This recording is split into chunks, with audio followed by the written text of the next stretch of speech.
제 발표는 아주 간략한 문제 제기로부터 시작을 하고자 합니다. 동서양 미술사에서 종교 관련 작품을 삭제한다면 어떤 것이 남을까 묻고 싶습니다. 두 번째, 종교 관련 작품을 제거하고 난 후에 남는 것이 별로 없다면, 물론 현대예술은 종교 관련 작품이 없다고도 느껴지지만 종교 관련 작품이 그것을 제거하고 미술사를 구성할 수 없다고 생각한다면, 그러면 종교에 대한 이해 없이 미술사를 이해할 수 있을까라는 두 번째 질문을 제가 던지게 됩니다.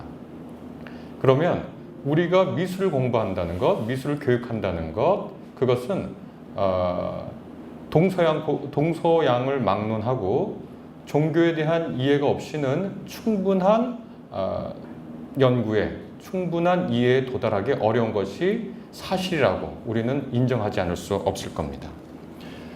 오늘날에도 그러면 이 종교와 미술, 특별히 종교와 미술 교육의 일정한 거리를 확보하려고 하는 오늘날에도 여전히 종교에 대한 이해가 없이는 미술 혹은 미술 교육을 제대로 수행할 수 없는가? 이 세 번째 질문을 우리가 던지게 되는데, 저는 그렇다고 생각합니다. 그 이유는 크게 두 가지인데요.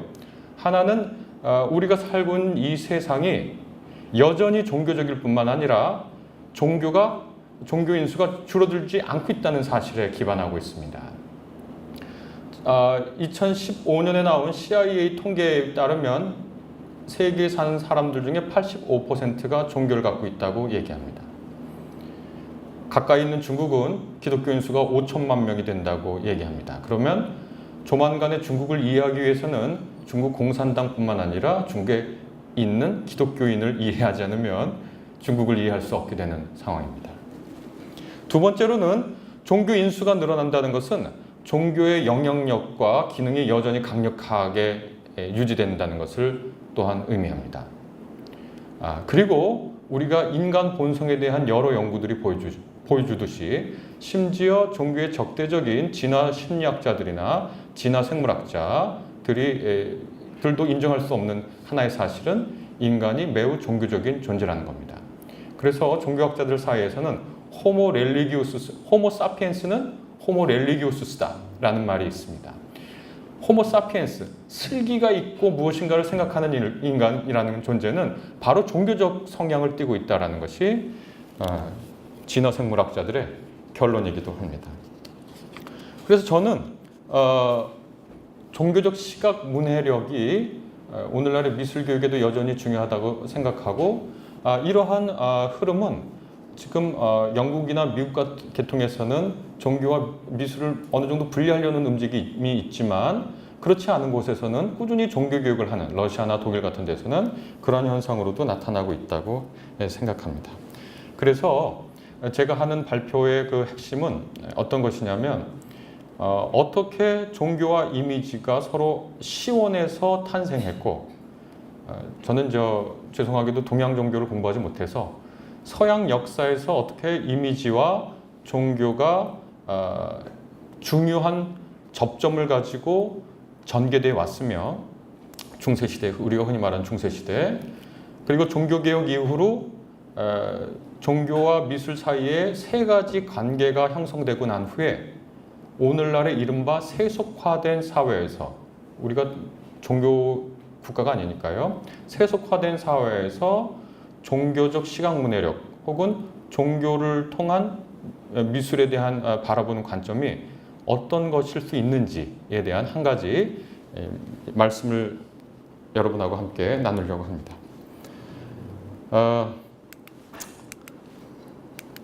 안 넘어가는군요. 뭐 늘 있는 일이니까요.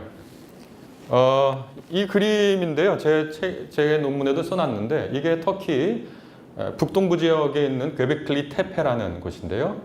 지금으로부터 12,000년 전 있던 유적지입니다. 이 유적지는 언제 12,000년 전이면 언제냐? 우리 인류 역사에서 토기 없는 신석기 시대입니다. 우리가 학교 다닐 때 빗살무늬 토기, 민무늬 토기 배웠는데, 빗살무늬 토기가 만들어지기 전, 다른 말로 하면 인류가 밥그릇에 밥을 담아 먹기 전에 만드는 유적지입니다. 여기에 가서 학자들이 발굴해 보니까 독일의 슈미트 박사 고고학팀이 가서 발굴했는데 가장 오래된 지층에서 발견된 유적은 T자형 거석인데요. 이 T자형 거석이 하나의 무게가 약 20톤에 달하는 T자형 거석이 이렇게 원을 지금 보면 원을 그리고 있죠. 이렇게 원을 그리고 있는데 이 원을 그려서 10에서 12개의 원을 그린 T자형이 있고 가운데 이 2개의 기둥이 이렇게 서 있는 것이 그것을 발굴했습니다. 이렇게 생긴 건데요. 원으로 이렇게 되어 있는 거. 그리고 그 거석을 보니까요. 놀랍게도 이런 부조가 되어 있는 겁니다. 여기 보면 이 맹수로 보이는데 포식자로 보이는데 포식자는 도들 부조죠. 도들새김으로 아주 툭 튀어나와 있고 여기 아래는 돼지 같은데요. 멧돼지 같은데 요거는 피포식자일 수 있습니다. 이것은 낮은 부조로 이렇게 되어 있는데요. 저는 이거 볼 때 너무 깜짝 놀랐어요. 돌을 이렇게 조각하려면 돌보다 센 것이 있어야 조각할 거 아니에요?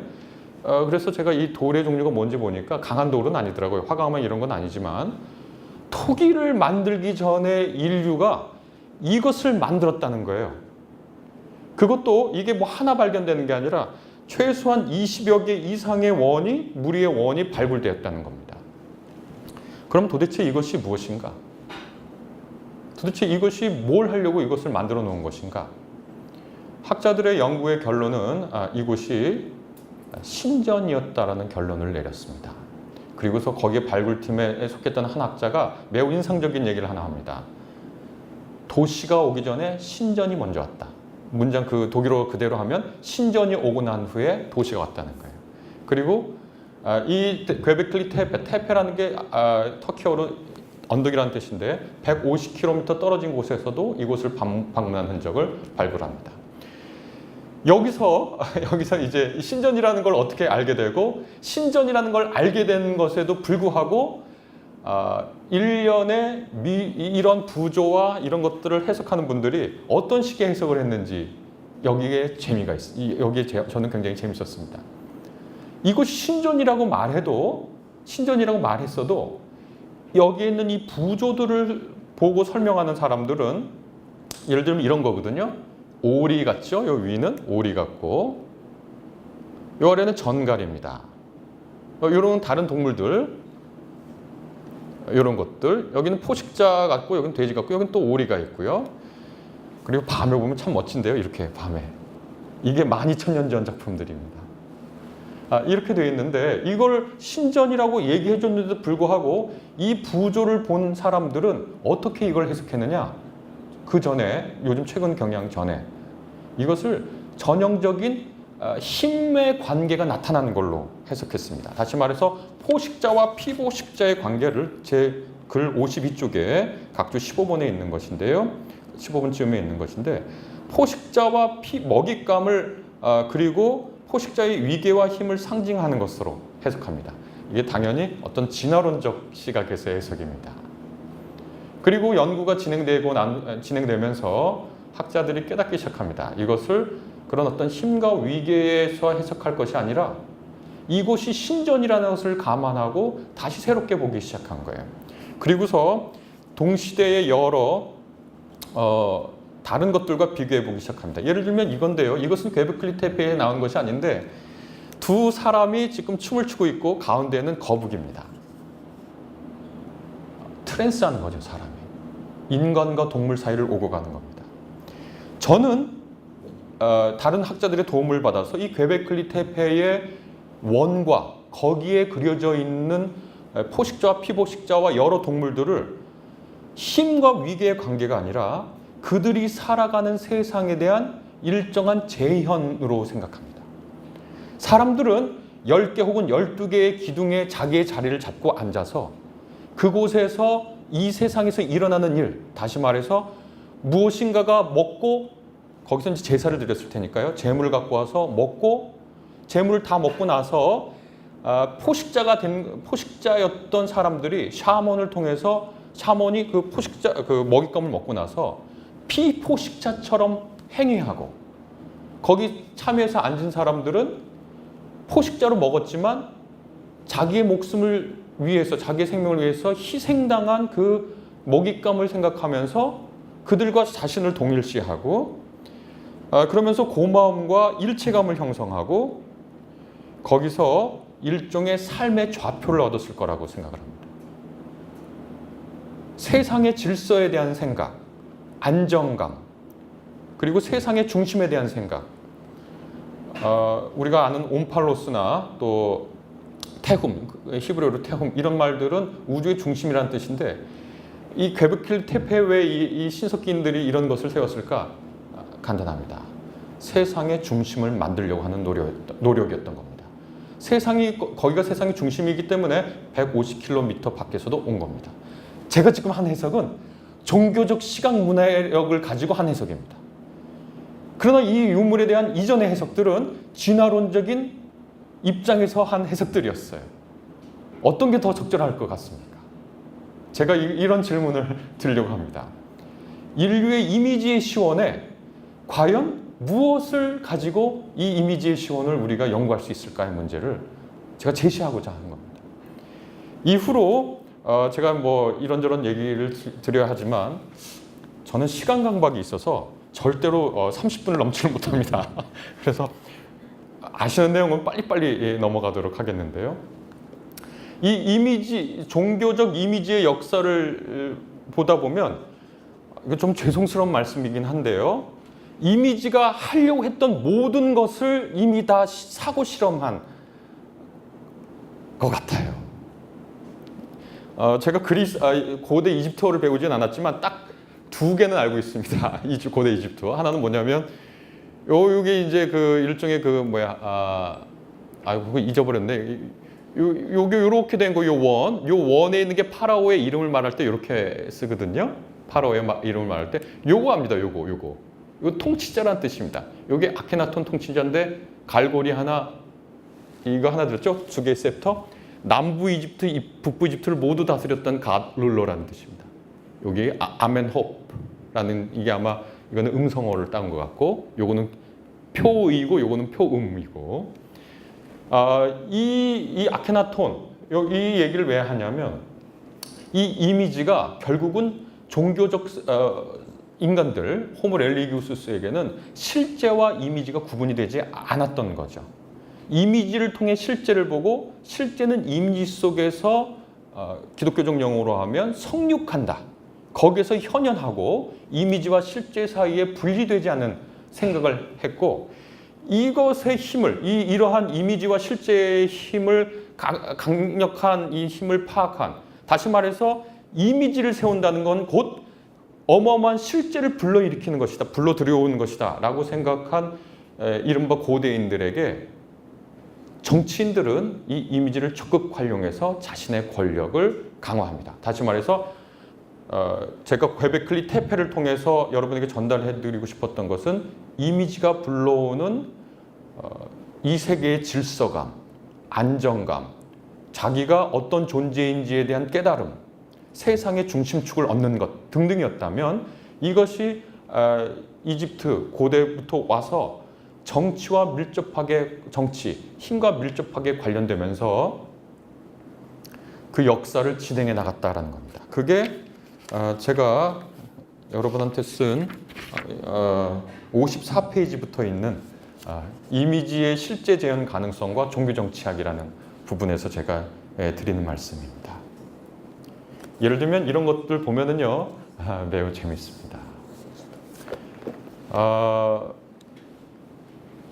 여기를 보면 아기 예수지만 이게 판토크라토스, 판이라는 건 이제 모두 이런 뜻이고, 크라토스라는 건 지배자 이런 뜻이니까, 우주적 지배자, 어린 예수지만 우주적 지배자의 제스처를 하고 있죠. 이것은 강복의 표시고, 이것은 예수가 로고스니까 말씀을 준다는 뜻이죠. 이 성모가 테오토코스, 발음이 잘 안 되는데 제가 오늘 강원도에서 운전하고 와서 그렇습니다. 왕의 신의 어머니죠. 왕과 왕후인데요, 이 사람은 나중에 이제 성자가 되는데 약간 낮은 위치에 있을 뿐입니다. 약간 낮은 위치에 있을 뿐이고, 여러 해석을 할 수 있지만 이 사람의 이름은 에이레나군요. 에이레네, 평화라는 뜻이죠.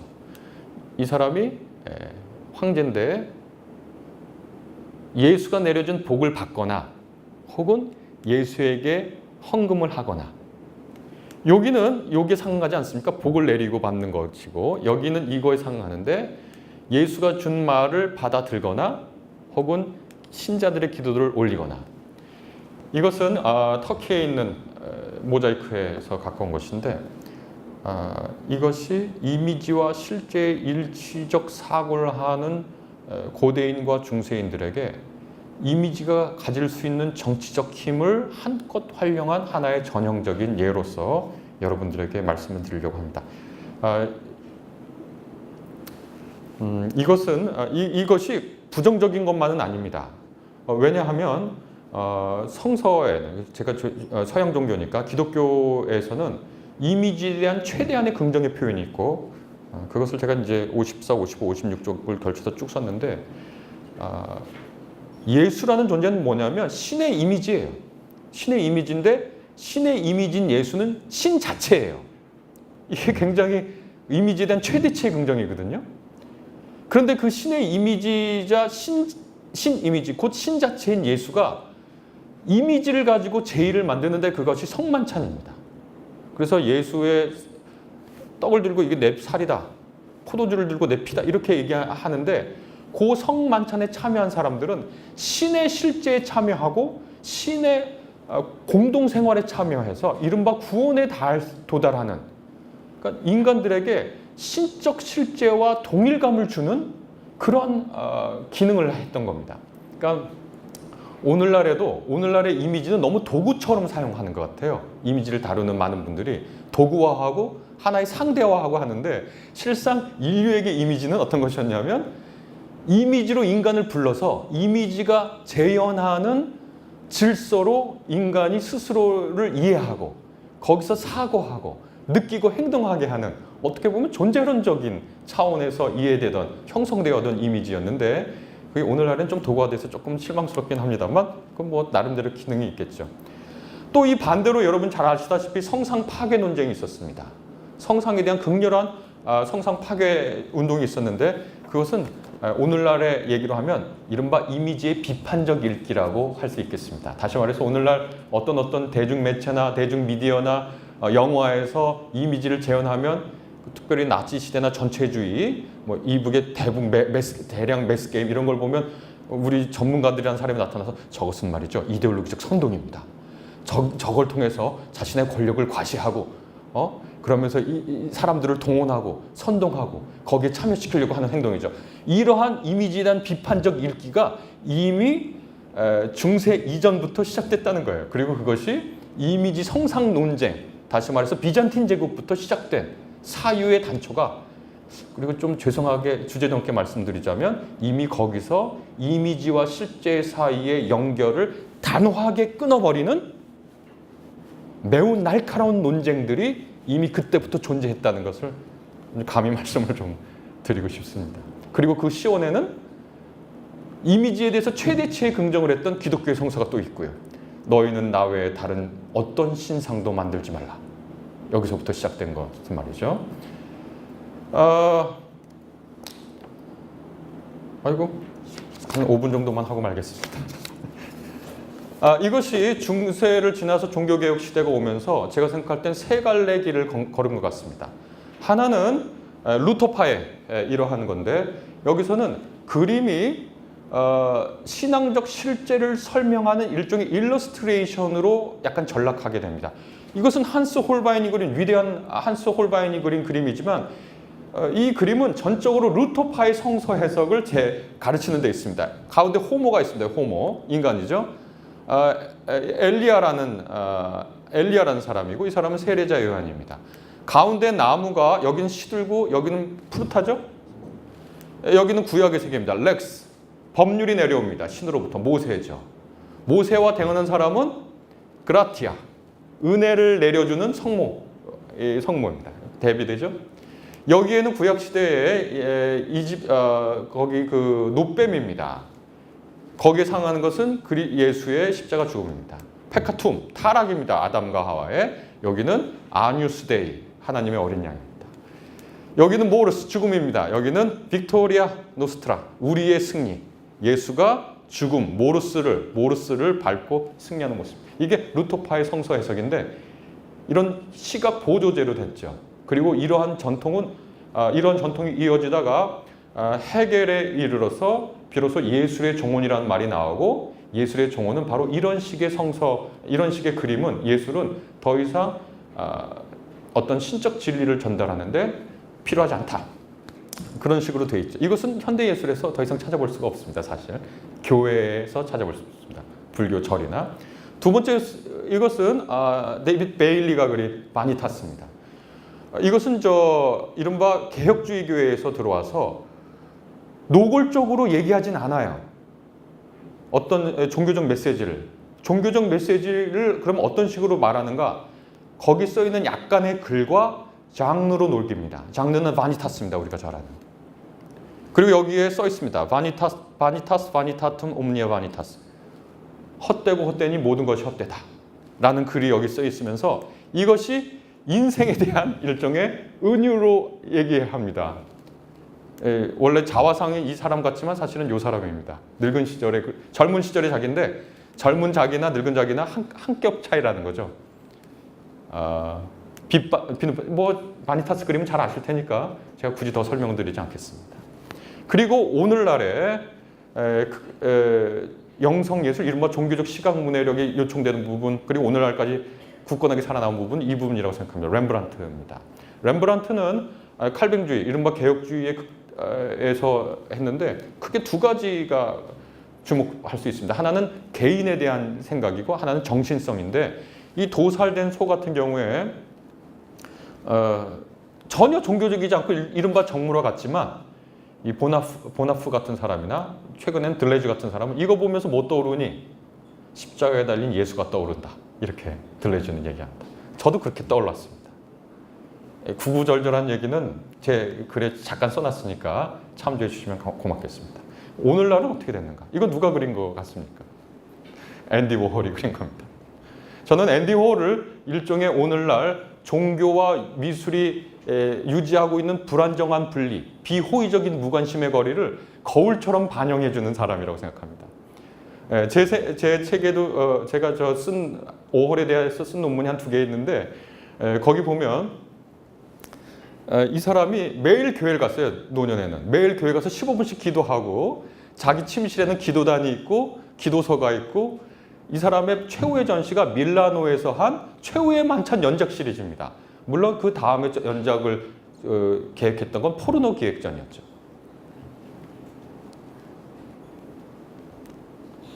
오늘날에 제가 써놨지만, 오늘날의 여러 현대 작가들이 자신의 작품에 드러난 종교적 주제와 소재를 아무리 얘기해도 미술 비평가들은 그것을 귀담아 들어주지 않습니다. 왜 이런 일이 발생하는가? 이것은 제가 이제 진단하기로는 계몽주의 이후에 이른바 예술이 종교로부터 독립하고 자율, 오토노미죠. 우리는 우리 스스로의 영역이 있어. 독립. 우리의 룰이 있기 때문에, 노미 있기 때문에 우리의 영역 들어오지 마. 그러면서 종교와 예술 모두 빈곤해진 게 사실인 것 같습니다. 후원자를 잃은 예술은 자본주의의 자기의 후원자를 찾았고, 그러니까 예술이 상품이 되어버린 거죠. 그리고 빈곤한 정신적 자원에서 헤어나기가 쉽지 않았을 것이다. 그런 생각도 해봅니다. 이거 밀라노에서 한 거고, 이런 거. 전형적인, 이거는 누구야? 미셸 바스키아와 같이 한 겁니다. 예술을 왜 이렇게 샌드백에 놓고 치려고 그랬는지 모르겠습니다. 전형적인 이코나잖아요? 천국의 영광, 신실한 믿음, 영생. 이코나의 상징색을 그대로 사용한 이코나입니다. 바니타스입니다. 앤디 워홀의. 이런 것도, 이거 엄청 큰 건데요. 엄청 큰 작품입니다. 제가 시간이 됐기 때문에 맨 마지막만 같이 읽고 마치려고 합니다. 제 68쪽 맨 아래 단 보면 이렇게 제가 써놨습니다. 이른바 인공지능과 과학기술을 통한 인간 향상과 쾌락의 증대를 말하는 오늘날 지능 이상의 지성, 인공지능이라고 그러지 인공지성이라고 하지 않지 않습니까? 인간 향상을 넘어서는 인간 성숙. 트랜스휴머니스트들은 인간 향상을 말하지 인간 성숙을 말하지 못합니다. 쾌락을 조절하는 향유, 쾌락과 향유는 다릅니다. 더욱 필요해졌다. 이미지와 더불어 존재를 성찰하고 세상과의 관계를 증진하며 초월성을 표현하고 수용하는 종교적 시각 문해력은 이미지가 우리 삶에 불러일으키는 긍정적이고 부정적인 효과를 알아볼 수 있고 그것을 우리 삶의 통정성과 질서감, 안정감과 삶의 의미를 추구를 위해 활용할 수 있게 돕는다. 또한 이미지에 얽힌 권력관계를 비판적으로 성찰하고 때로는 그 관계를 해체하거나 그것에 도전하는 통찰력을 배양하는 능력도 함양하는 데 이바지할 수 있다. 이렇게 생각합니다. 긴 시간 들어주셔서 감사합니다. 네, 교수님께서